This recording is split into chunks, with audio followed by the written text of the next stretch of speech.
Today I'm going to show you how to change your LinkedIn profile headline. So we've got a LinkedIn profile and we've got a headline here.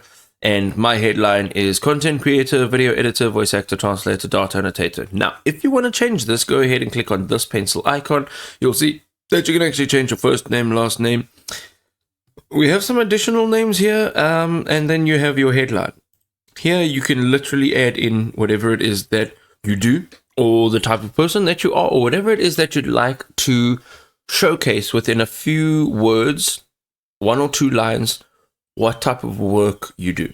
So I've just got this in a very simple format, and I just use this because it's easy to tell the different types of work that I do, because I do different types of work. But if you only do one type of work, you can add in like rock star video editor or whatever it is. Add it in here, and once you're done, you can go ahead and you can click on save, and you've now successfully changed your highlights or your header on your LinkedIn profile.